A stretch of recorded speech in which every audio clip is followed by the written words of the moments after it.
اس طرح جس وقت افطاری کرنے کی اجازت ہے اس وقت افطاری کی جاتی ہے۔ گویا یہ اللہ کی مقدار کی ہوئی حدود کی پابندی اور ان پر شدت سے عمل کرنے کی تربیت ہے۔ یہی وہ اصول ہے جو رمضان کے دوران زیادہ تاجر کو سکھایا ہے کہ وہ کس حد تک نفع کما سکتا ہے۔ اللہ نے تجارت کو حلال اس لیے کیا ہے کہ اس سے کاروبار میں برکت ہوتی ہے، مال میں اضافہ ہوتا ہے، لیکن یہ اضافہ کسی نوعیت کا ہو یا دوسروں کے حقوق کے اصول کا استحاط کر کے ایک اخلاقی ضبط میں رہتے ہوئے نفع کماتا ہے۔ گاہک کا مطلوبہ معیار کا مال میں ملی اور ایک غیر ضروری مالی بوجھ بھی نہ پڑے۔ رمضان کے دوران ایک تاجر اور صنعت کار یہ سوچنے پر مجبور ہوتا ہے کہ وہ جن ذرائع سے مال کما رہا ہے وہ کہاں تک حلال ہے۔ مثلاً اگر یہ صنعت کاروبار میں رقم لگا رہا ہو جو منصوبہ حرام ہو، جسے اسٹاک مارکیٹ میں بازاری لگانا یا موضوع میں سے مشاہد تیار کر کے افراد کرنا یا ایسے اشتراک کا استعمال جو فحش اور غیر اخلاقی ہو، سے ڈراموں کی تیار کر کے عمل بنا دیا جو اخلاق کے منافی ہو، تو کیا اس کا اپنے مال کا حرام اور اشراف کا استعمال کرنا درست کہا جا سکتا ہے؟ اللہ تعالیٰ کے حدود کا خیال اسے سوچنے پر مجبور کرتا ہے کہ وہ کم از کم رمضان میں اپنے مال کے حرام ضائع سے پیدا نہ کریں اور نہ حرام کام میں استعمال کریں۔ یہ احساس آگے چل کر رمضان کے علاوہ بھی اسے یاد دلاتا ہے کہ مال کا ایسے کام میں لگانا جو اللہ کی مقرر کی ہوئی حدود کے خلاف ورزش شمار میں ہو، درست نہیں ہوتا۔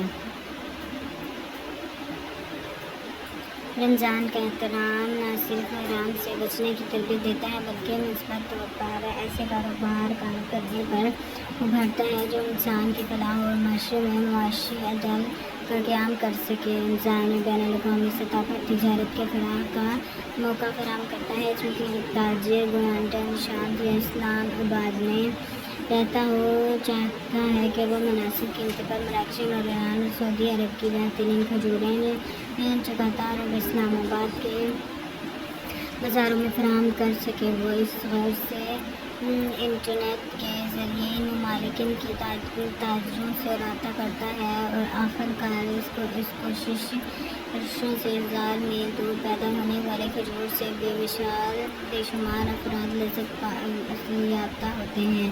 اس طرح دوران کے مسلمان تاجروں کے بین میں معاشی تعلقات کا استحکام پیدا ہوتا ہے۔ رمضان کریم میں قرآن کریم کی سماعت کے اپنے معتدل سماعت اور منافی کا غور کرنے سے ایک تاجر کو یہ احساس ہوتا ہے کہ اسے اپنے واحد کا پاس رکھنا ہے، کیونکہ اہل ایمان کی صفات میں سے ایک اہم صفات یہ ہے کہ وہ اپنے وعدے کو پورا کرتے ہیں۔ اگر دیکھا جائے تو تجارت معاہدے پر بنی ہوتی ہے۔ ایک گاہک کو سامان دیتے وقت ایک تاجر اخلاقی اور قانونی طور پر اس کے ساتھ ایک معاہدہ یہ کرتا ہے کہ جو رقم وہ اس کے حصول کر رہا ہے اس کے معاوضے میں جو چیز یا سہولت سروسز ہو گاہک کو دے رہا ہے وہ وصول شدہ قیمت کے ساتھ جائز مناسب رکھتی ہے۔ ایک ماہ کی مسلسل تربیت اس کی عہد پورا کرنے اور اعلیٰ معیار کی اشیاء فروخت کرنے کی عادت کو تکثیر کر دیتا ہے اور اس طرح روزے اپنی اچھی تجارت عدل کی عملی تربیت فراہم کرتا ہے۔